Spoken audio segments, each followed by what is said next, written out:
Welcome to all of you in MGV's Arts, Science and Commerce College, Malegaon City.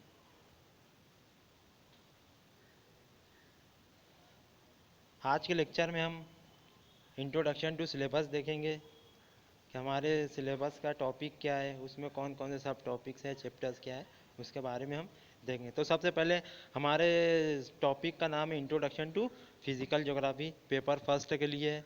इसमें हम geomorphology देखेंगे। तो इसमें सबसे पहला हमारा चैप्टर है इंट्रोडक्शन ऑफ जियोमॉर्फोलॉजी, कि इसमें हम जियोमॉर्फोलॉजी देखेंगे और उसके इंट्रोडक्शन के बारे में देखेंगे कि जियोमॉर्फोलॉजी क्या है। हाँ, जियोमॉर्फोलॉजी क्या है। और सब टॉपिक्स में ये है introduction to physical geography and its branches. जो जियोमॉर्फोलॉजी है वो फिजिकल ज्योग्राफी की ब्रांच है, उसकी मेन ब्रांच है। तो सबसे पहले इसमें हम फिजिकल ज्योग्राफी का इंट्रोडक्शन देखेंगे और उसकी जो मेन ब्रांचेस है उसके बारे में हम देखेंगे। और सब टॉपिक्स में बी है या सब यूनिट्स में बी है geomorphology, definition, nature and scope. उसमें हम देखें, उसके बाद हम देखेंगे बी में जियोमॉर्फोलॉजी की डेफिनेशन देखेंगे कि जियोमॉर्फोलॉजी क्या है, उसके इंट्रोडक्शन के बारे में देखेंगे, जियोमॉर्फोलॉजी किसे कहते हैं, उसकी डेफिनेशन के बारे में देखेंगे, उसके नेचर के बारे में देखेंगे कि उसका नेचर क्या है, वो ह्यूमन की लाइफ में उसकी स्टडी करना कितना इम्पोर्टेंट है और वो कैसा ह्यूमन के साथ कैसे नेचर को बिहेव करती है। एंड स्कोप, उसके स्कोप के बारे में देखेंगे कि जियोमॉर्फोलॉजी की स्टडी करना कितना है हमारे लिए, उसका क्या क्या स्कोप है, कितना ज़रूरी हमारे लिए उसकी स्टडी करना, ये सब हम स्कोप में देखेंगे। उसमें सी देखेंगे components of earth system.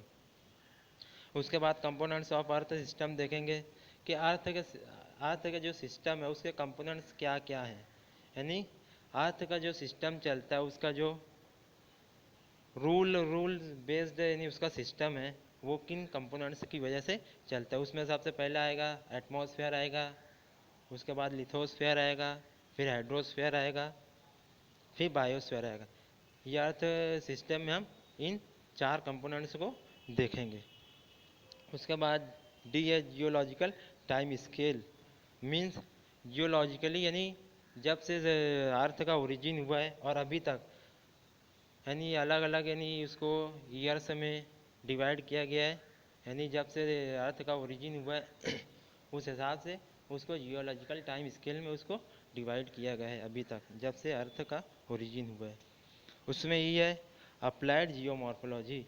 Applied geomorphology में हम देखेंगे कि एक्सपेरिमेंटल रिसर्च बेस्ड जियोमॉर्फोलॉजी हम देखेंगे, यानी रिसर्च की बुनियाद पर जियोमॉर्फोलॉजी की स्टडी किस तरीके से की जाती है। उसके बाद हम देखेंगे chapter number 2 the earth system. Chapter का नाम है द अर्थ सिस्टम। उसमें सब यूनिट्स हैं, सब टॉपिक्स हैं।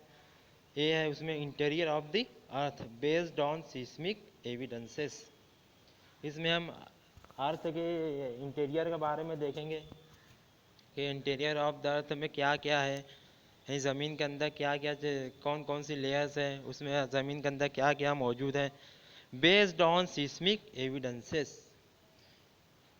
और किसके एविडेंस के थ्रू देखेंगे कि सिस्मिक एविडेंसेस के थ्रू देखेंगे। मीन्स जब अर्थ के अंदर सिस्मिक वेव जनरेट होती है, जब अर्थ के अंदर वोल्केनिक एरप्शन होता है, जब उसमें लहरें पैदा होती है, वेव्स पैदा होती है, तो उससे हमें इंटीरियर ऑफ द अर्थ का पता चलता है कि इंटीरियर ऑफ द अर्थ का नेचर कैसा है, उसमें रॉक्स कैसी हैं, टेम्परेचर कैसा है, इसके बारे में हम इसमें देखेंगे। उसके बाद भी है theory of isostasy. Means theory of isostasy means यानी अर्थ के इक्विलिब्रियम के बारे में जानना है, यानी अर्थ कहाँ कहाँ पर, यानी ज़मीन कहाँ कहाँ पर इक्विलिब्रियम पोजीशन है, मतलब कहाँ कहाँ पर वो उसका बैलेंस है, इसके बारे में हम थ्योरी ऑफ एसोस्टेसी में पढ़ेंगे। सी है वेगनर्स कॉन्टिनेंटल ड्रिफ्ट थ्योरी। एक वेगनर नाम का जियोलॉजिस्ट था, साइंटिस्ट था, उसने ये थ्योरी को दिया, थ्योरी ऑफ कॉन्टिनेंटल ड्रिफ्ट के बारे में। यानी यार जो पहले अर्थ का जो कॉन्टिनेंटल पार्ट था वो एक सिंगल पार्ट में मौजूद था और वो किस तरीके से अलग अलग पार्ट में डिवाइड हुई उसके बारे में हम देखेंगे। डी उसमें देखेंगे crustal movement, folding and folding and their types, यानी करस्ट का मूवमेंट कैसा होता है, यानी करस्ट किस तरीके से यानी फोल्डिंग और फोल्डिंग की वजह से क्रिएट होता है। बाज़ औकात बाज़ टाइम क्या होता है कि अर्थ में मूवमेंट पैदा होती है और वो कहीं पर फोल्ड हो जाती है, कहीं पर फॉल्ट हो जाती है, उसके बारे में देखेंगे। और फोल्डिंग और फॉल्टिंग की टाइप्स के बारे में भी हम इस चैप्टर में देखेंगे। चैप्टर नंबर 3 है प्लेट टेक्टोनिक्स। यहाँ प्लेट टेक्टोनिक्स मीन्स यानी जो ज़मीन पर छोटी छोटी प्लेटें हैं, जैसे एशियन प्लेट्स है, यूरेशियन प्लेट्स है, ऑस्ट्रेलियन प्लेट्स है, इंडियन प्लेट्स है, यानी ये इनको यानी जो अलग अलग कॉन्टिनेंट्स को प्लेट्स का यहाँ पर नाम दिया गया है। यानी ये अर्थ के छोटे छोटे टुकड़े हैं, उनको प्लेट का नाम दिया गया है। उसके बारे में हम प्लेट टेक्टोनिक्स के बारे में पढ़ेंगे। इसमें से ये पॉइंट है थ्योरी ऑफ प्लेट टेक्टोनिक्स, यानी थ्योरी ऑफ प्लेट टेक्टोनिक्स क्या है इसके बारे में हम पढ़ेंगे। उसमें भी है plates and boundaries and associated landform. जो प्लेट्स हैं उसकी बाउंड्रीज के बारे में हम पढ़ेंगे और उसकी बाउंड्रीज में कौन कौन से लैंडफॉर्म क्रिएट हुए। जब प्लेट के टुकड़े हुए, जब प्लेट अपनी यानी एक एक सिंगल लैंडफॉर्म से अलग अलग लैंडफॉर्म में डिवाइड हुई, तो उसकी बाउंड्रीज में क्या क्या लैंडफॉर्म क्रिएट हुई उसके बारे में हम देखेंगे। उसमें से earthquakes and volcanoes, there types, causes and effects. इसमें सी में हम देखेंगे अर्थक्वेक के बारे में देखेंगे।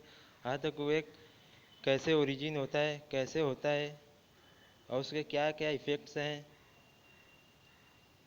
और उससे कौन कौन से लैंडफॉर्म क्रिएट होते हैं। इसी तरह वोल्केनोज में भी हम देखेंगे वोल्केनोज कैसे क्रिएट होता है, कैसे जनरेट होता है ज़मीन के अंदर, और उससे बनने वाले लैंडफॉर्म और उसके इफेक्ट्स क्या क्या होते हैं उसके बारे में हम इसमें देखेंगे। उसके बाद है चैप्टर नंबर 4 जियोमॉर्फिक प्रोसेस, यानी जियोमॉर्फोलॉजी किस तरीके से, यानी जियोमॉर्फोलॉजी प्रोसेस क्या क्या है उसके बारे में हम देखेंगे। उसमें ये है rocks and minerals, meaning, differences and classification of rocks. इस चैप्टर में हम देखेंगे रॉक्स के बारे में देखेंगे, रॉक क्या है, मिनरल क्या है, उसके मीनिंग्स क्या हैं, डिफरेंसेस क्या है, रॉक्स और मिनरल में क्या क्या डिफरेंसेस हैं, उनकी क्लासिफिकेशन कैसे की गई है उसके बारे में हम इस चैप्टर में देखेंगे। उसमें भी है weathering, definition and type. Weathering के बारे में देखेंगे, यानी कौन कौन से फैक्टर्स की वजह से वेदरिंग होती है, यानी अर्थ का लैंड फॉर्म है जो किस तरीके से अपने मेन पार्ट से अलग हो जाते हैं, वेदरिंग उसे कहते हैं। और उसकी टाइप्स और डेफिनेशन के बारे में इस चैप्टर में हम देखेंगे।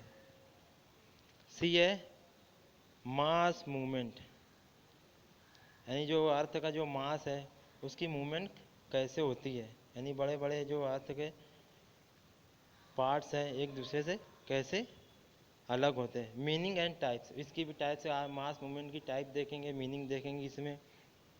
उसमें हम डी देखेंगे fluvial cycle of erosion. Fluvial means जो ज़मीन का कटाव होता है, जो ज़मीन कटती है वाटर के ज़रिए, से फ्लूवियल प्रोसेस कहते हैं। और उसका साइकिल कैसे होता है, एरोजन कैसे होता है उसका, इसके बारे में देखेंगे। और उसमें लास्ट में देखेंगे थ्योरी बाय डेविस, यानी जो डेविस नाम का एक साइंटिस्ट था उसने फ्लूवियल साइकिल का कंसेप्ट को दिया था, उसके बारे में भी हम इस चैप्टर में देखेंगे। तो यहाँ पर हमारा introductory part of syllabus finish हुआ। Thank you.